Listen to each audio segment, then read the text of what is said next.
Mon pays encourage les autorités maliennes à concentrer leurs efforts sur la lutte contre le terrorisme et à mettre en œuvre de façon résolue les différentes étapes du chronogramme de la transition, ainsi que les réformes politiques et institutionnelles en vue des élections présidentielles prévues en février 2024.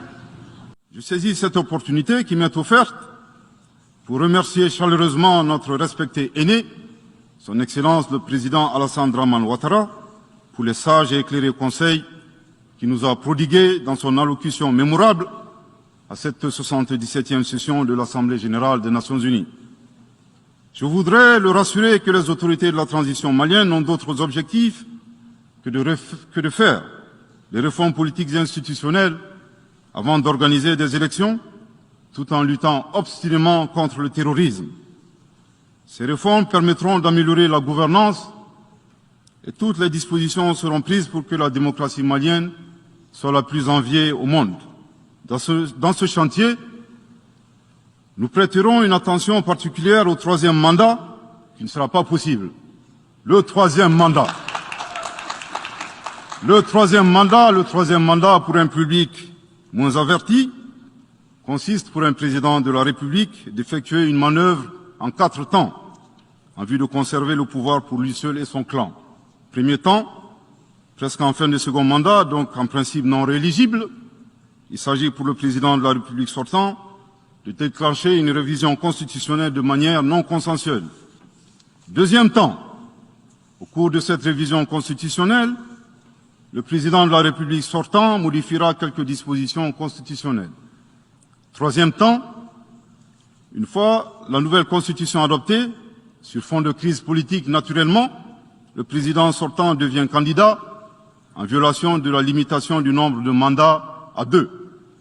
Sa candidature est alors justifiée par l'adoption de la nouvelle constitution et le prétexte est tout trouvé. La limitation du nombre de mandats à 2 concernait l'ancienne constitution.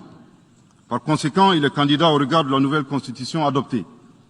Quatrième temps, une farce électorale est organisée. Forcément, il remporte les élections et s'ensuit une chasse impitoyable aux opposants politiques, dont certains sont arrêtés, d'autres s'exilent et d'autres assassinés. Les allégeances sont obtenues grâce au pouvoir de l'argent, le clientélisme et les intimidations.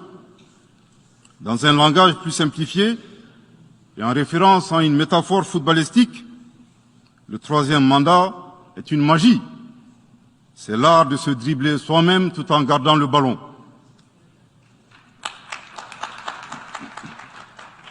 Excellence, Monsieur le Président Ouattara, vos conseils nous rappellent la triste histoire du chameau qui se moque de la bosse du dromadaire.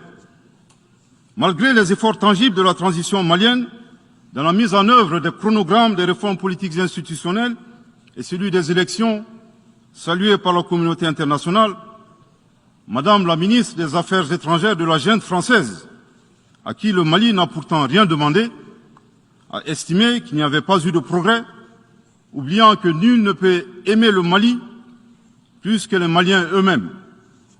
Sa position singulière et son adversité ne nous surprennent guère.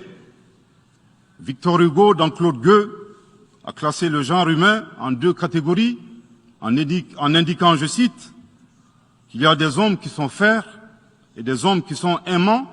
Fin de citation. Madame le ministre, dont il s'agit malheureusement, n'est ni fer, ni aimant, elle est hideusement sui generis.